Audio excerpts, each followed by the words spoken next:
अस्सलाम वालेकुम स्टूडेंट्स। हम एब्सोल्यूट ग्रेविटेशनल पोटेंशियल एनर्जी का फार्मूला ड्राइव कर रहे थे। तो बताया था कि बॉडी को पॉइंट 1 से उठाएं और पॉइंट n तक ले जाएं, यानी अर्थ के ग्रेविटेशनल फील्ड से बाहर ले जाएं।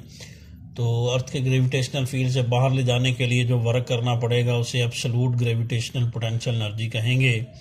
वो वर्क हमने फाइंड आउट करना था। हमने ये भी पढ़ा था कि ऊपर जाते हुए फोर्स ऑफ ग्रेविटी कम होती जाती है, वेरिएबल फोर्स है, इसलिए वर्क कैलकुलेट करने के लिए पूरे डिस्टेंस को छोटे छोटे इस तरह टुकड़ों में डिवाइड करेंगे।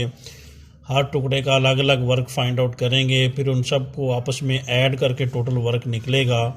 जैसे हमने इस चैप्टर के सेकंड क्वेश्चन यानी work done by variable force में पढ़ा था। तो ये फार्मूले हमने बना लिए थे। डेल्टा आर का फार्मूला था और ये आर का फार्मूला था। तो हमने यहाँ वर्क कैलकुलेट करना है पॉइंट 1 से लेकर 2 तक जाने का, फिर 2 से 3 तक जाने का। तो वर्क कैलकुलेट करने से पहले हम फोर्स निकालेंगे, क्योंकि फोर्स जब आएगी फिर एफ डॉट डी का फार्मूला लगा के वर्क निकल सकेगा। तो फोर्स का फार्मूला ये था हमारे पास, जो एफ इज इक्वल था जी m1 m2 ओवर क्या होता है आर स्क्वायर। ये न्यूटन लॉ ऑफ ग्रेविटेशन होता है। तो यहाँ बॉडी रखी हुई है, बॉडी की मास जो है वो पॉइंट 1 पे है। फ़र्ज़ करें ये मास, बॉडी की मास स्मॉल m है, अर्थ की मास जो है वो क्या है, कैपिटल M है, और इन दोनों के सेंटर्स के दरमियान डिस्टेंस स्मॉल r है। तो यानी इस केस में m1 यानी अर्थ की मास आएगी कैपिटल M, और m2 स्मॉल m उस बॉडी की मास आएगी। m1 m2 वो दो मासेस होती हैं जिनके दरमियान फोर्स ऑफ ग्रेविटेशन होती है, न्यूटन लॉ ऑफ ग्रेविटेशन है ये। और इस केस में ये मास जो पहली है वो अर्थ की है और दूसरी मास इस ऑब्जेक्ट की है। m1 की जगह अर्थ की मास, m2 की जगह ऑब्जेक्ट की मास लिखेंगे। तो यहाँ पर हमने आर स्क्वायर की वैल्यू निकालनी है। पीछे हमने आर का जो फार्मूला बनाया था ये वाला, यहाँ से आर स्क्वायर निकालेंगे, फिर इधर पुट करेंगे। एज आर का फार्मूला हमारे पास ये बनता है R1 प्लस R2 ओवर क्या था 2 था। ये आर का फार्मूला था। इसमें हम R2 की वैल्यू निकालेंगे यहाँ से निकाल के। तो स्टूडेंट्स यहाँ से देखिएगा, R2 की वैल्यू निकालनी हो तो माइनस R1 इधर आकर क्या हो जाएगा प्लस R1। तो R2 की वैल्यू बनेगी डेल्टा R प्लस क्या होगा R1। ये माइनस R1 इधर आके प्लस R1, R2 की वैल्यू यहाँ से निकालेंगे जो हमने फार्मूला पीछे ड्राइव किया था। माइनस R1 उधर जाके प्लस R1 ये निकलेगा। तो ये R आ गया, R1 वैसे आ गया, R2 की ये वैल्यू लिखेंगे डेल्टा R प्लस क्या है R1 डिवाइडेड बाय 2 आ जाएगा, ये वाला वैसे ही। तो R1 प्लस R1 कितना हो जाएगा 2R1 plus delta R over 2 बटा अलग अलग कर दें। 2R1 के नीचे भी 2 हो जाएगा और डेल्टा R के नीचे भी 2 हो जाएगा।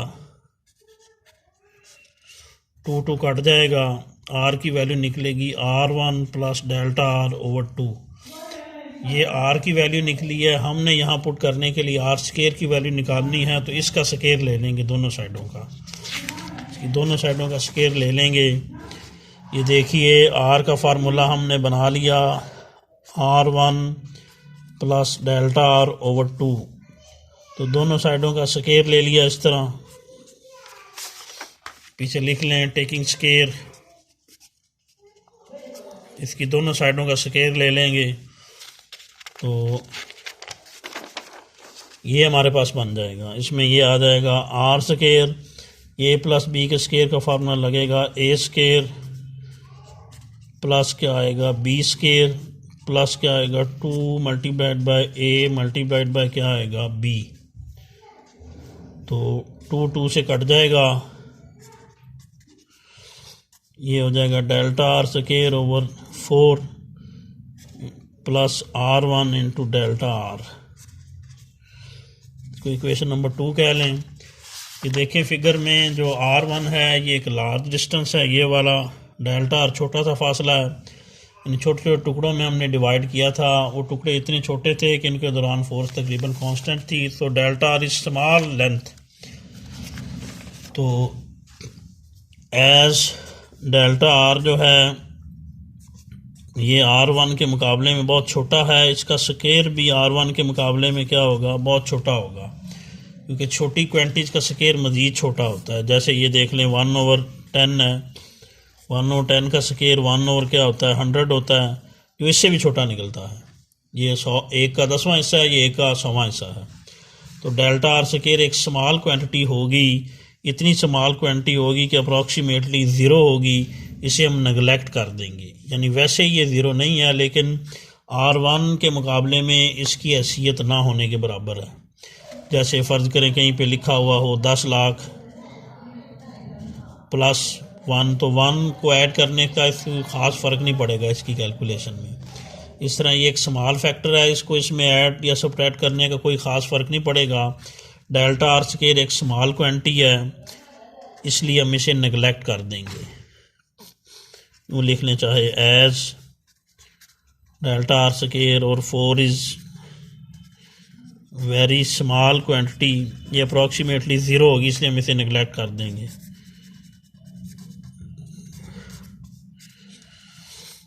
तो डेल्टा आर स्केयर और 4 ये अप्रॉक्सीमेटली किसके इक्वल होगा, ज़ीरो के।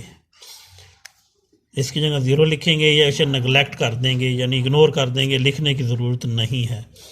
बाकी रह जाएगा R1 square plus R1 delta R. ये डेल्टा आर स्केयर और 4 बहुत स्मॉल क्वांटिटी थी, इतनी स्मॉल थी कि अप्रॉक्सीमेटली ज़ीरो थी, इसलिए हमने उसे नेगलेक्ट कर दिया।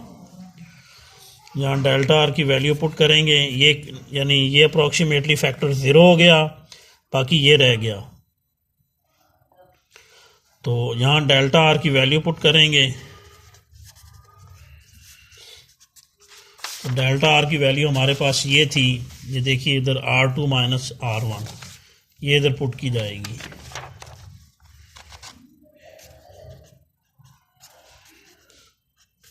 R1 square plus R1 delta R की वैल्यू ये पुट करेंगे पीछे वाली, R2 minus R1। Delta R R2 minus R1 था, ये इधर पुट कर दिया।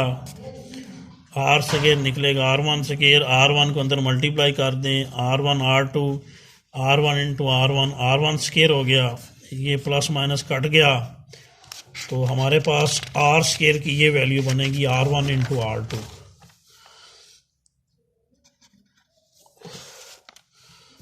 तो जो R स्केयर की वैल्यू हमारे पास बनी R1 R2। तो स्टूडेंट ये बताया था कि ये R स्केयर की वैल्यू असल में यहाँ पुट करने के लिए है फोर्स ऑफ ग्रेविटी वाले फार्मूले में, ताकि हम वर्क निकाल सकें, क्योंकि पहले फोर्स निकलेगी फिर वर्क निकलेगा। ये 1 में पुट कर देंगे, 1 ये वाली थी, R स्केयर की ये वाली वैल्यू पुट कर देंगे, ये बनेगा GMM, और R स्केयर की जगह ये लिखेंगे R1 मल्टीप्लाइड बाय R2। तो ये फोर्स की वैल्यू निकलेगी। जब फोर्स निकल आई, अब हम वर्क कैलकुलेट करना शुरू करेंगे। बॉडी को पॉइंट 1 से लेकर यहाँ 1 से लेकर 2 तक जाने का, यानी पहले स्टेप का वर्क पहले हम निकालेंगे। तो इसको कहेंगे work done from point 1 to 2। Formula वही लगेगा, F वेक्टर डॉट क्या आएगा, D। इसको खोले देते हैं तो बनता है F की मैग्नीट्यूड D की मैग्नीट्यूड cos थीटा। तो स्टूडेंट ये देखिएगा कि जब हम 1 से 2 तक जा रहे होंगे, ये ऊपर जा रहे हैं, तो डिस्प्लेसमेंट हमारा ऊपर है, क्योंकि 1 से 2 तक ऊपर जा रहे हैं, ऊपर ले जाना है बॉडी को अर्थ के फील्ड से बाहर, डिस्प्लेसमेंट ऊपर है। फोर्स ऑफ ग्रेविटी हमेशा नीचे लगती है,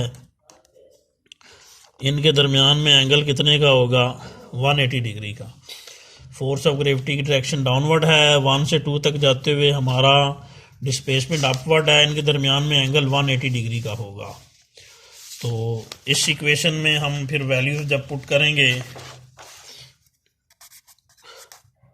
फोर्स की, तो ये वैल्यू पुट कर देंगे, D पॉइंट्स 1 से लेकर 2 तक का जो डिस्प्लेसमेंट है, ये देखें इस फिगर में, पॉइंट 1 से लेकर 2 तक 1 और 2 के दरमियान वाला जो डिस्प्लेसमेंट है, या डिस्टेंस यहाँ किसके इक्वल है, डेल्टा आर के।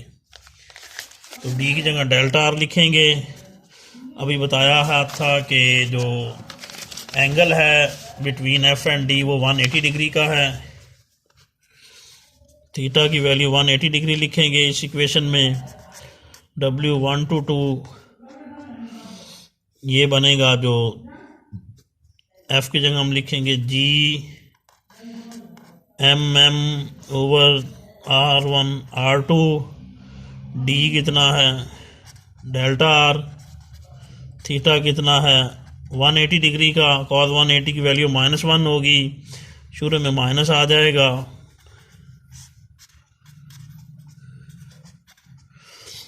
तो ये वर्क बनेगा, वर्क डन फ्रॉम 1 to 2। यहाँ डेल्टा आर की वैल्यू पुट कर दें दोबारा, तो W फ्रॉम 1 to 2 बनेगा -G/MM/R1 R2। डेल्टा आर किसके इक्वल था, R2 - R1 के। ये पीछे हमने वैल्यू बनाई थी, डेल्टा आर की वैल्यू R2 - R1 थी। ये पीछे वाले फार्मूले में हमने यूं करके ये वाली लिखी थी वैल्यू। तो इसमें ये रीअरेंज कर देंगे बटे को, -G/MM/R1 वाले फैक्टर इकट्ठे, R वाले फैक्टर इकट्ठे कर दें। ये बटा इसके नीचे चला जाएगा ताकि R वाले फैक्टर इकट्ठे हो जाएं। तो इस ब्रैकेट में बटा अलग अलग करेंगे हम। Work done from point 1 to 2 -G/MM,